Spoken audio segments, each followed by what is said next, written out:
Comedians were hit hard by the COVID-19 pandemic, so let's take a look at what some of them had to say about how this past year affected them. One conductor, they were frustrating him. You think you cannot make it in life?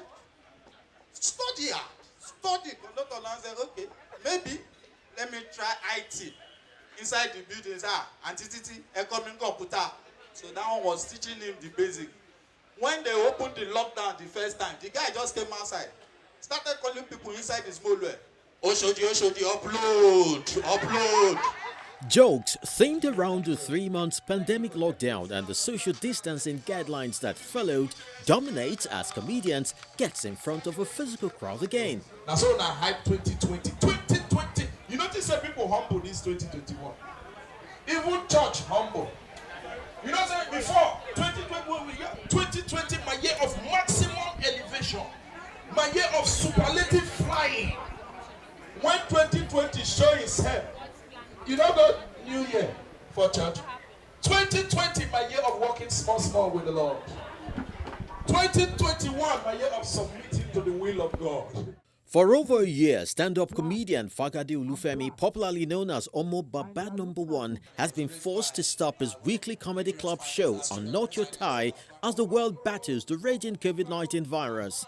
With the relaxed protocols, comedians are eager to get back on the stage for the first time in a long while. People don't forget everybody.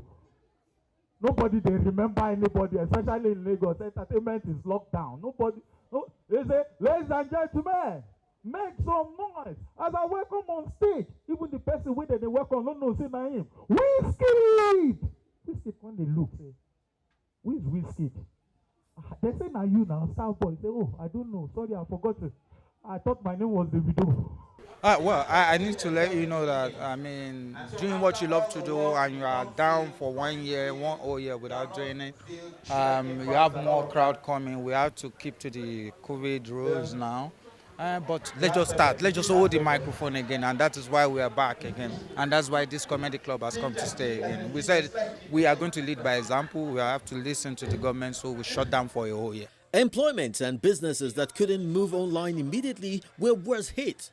For stand-up comedians, it was almost impossible to organize shows online as social media skit comedians have already claimed that space. All the Yoruba women that are married to Yoruba men know. They know the importance of understanding the lingua when you are speaking to a Yoruba man that has a car. If a Yoruba man that has a car is driving and he goes into a pothole, the Yoruba man says, Daddy Ekpele. He's greeting because it's the man that entered that pothole. The thing is that for comedians, we practically sustain ourselves as the events come. We do not have a monthly salary. You are not sure of getting 2 events in a month. Sometimes some people go 3 months without events. And so when this lockdown came, it caught a lot of them unawares. Don't forget that some of them have been struggling all this while. Especially I know some young comedians who, because of the saturation, there's so many comedians right now. The jobs are not going around as it should. And so if you have an event and you charge 100,000, and the last one you had was 2020, and between that time and now, since you don't have any other thing to sustain you, you will be broke. And you'll not only be broke, a lot of your aspirations will be daunted and stopped and truncated. So that is the problem that a lot of comedians were going through. And across the industry. It's been going on across the industry. So we're happy to see this happening now, and then things will begin to pick up bit by bit. Awesome. I saw my friends, doing the same tonight, and they are actually happy to do the same. That's the king of comedy performing on stage, Ali Baba. It's really hard on us entertainers. Bankers can say, oh, not so much. Lawyers can say not so much. But as stand-up comedians in the country, as entertainers, it was a really hard time. And it's still a very hard time for us. All right, lastly before... The art, while appears completely seamless as the comedian displays sharp spontaneity, always requires a lot of hard work, rehearsals and intuition to discern when a joke might become offensive.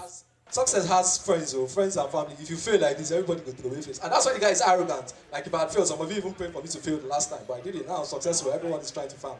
And that's the thing about success. The first time they showed me on television in my life, I received a call from an unknown number. The guy just called me. When I carried the phone, I go, hey, shut up, you're not proud. I said, who be this? He said, so you don't save my voice for your phone. I said, they save voice for phone. I said, you don't do. Now enforcer be this. I said, which enforcer? He said, now wow, this is your pride. For TV where they show you for 2 seconds. I said, no verse. Which enforcer be this? He said, nah me, enforcer, GSS 3 pop.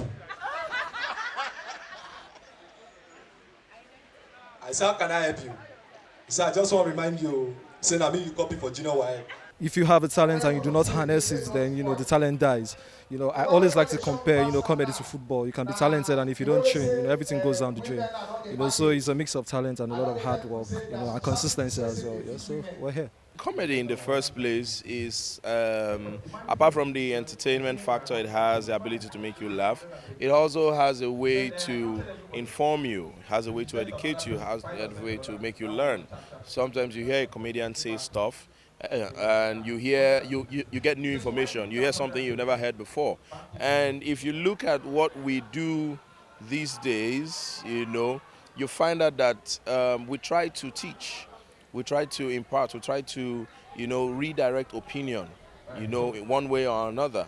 So I would say that some of us are trying to use our act, in those areas to rearrange the narrative, and I'll possibly want to encourage my colleagues as well, for us to start to think in that a line. So when you see someone like Ali, do a routine and say the Hausa man does this, the Igbo man does this, the Yoruba man does this, and all of that, what he's trying to do with that is to say, look, we all have our peculiarities, we all have our differences, but we're still one body.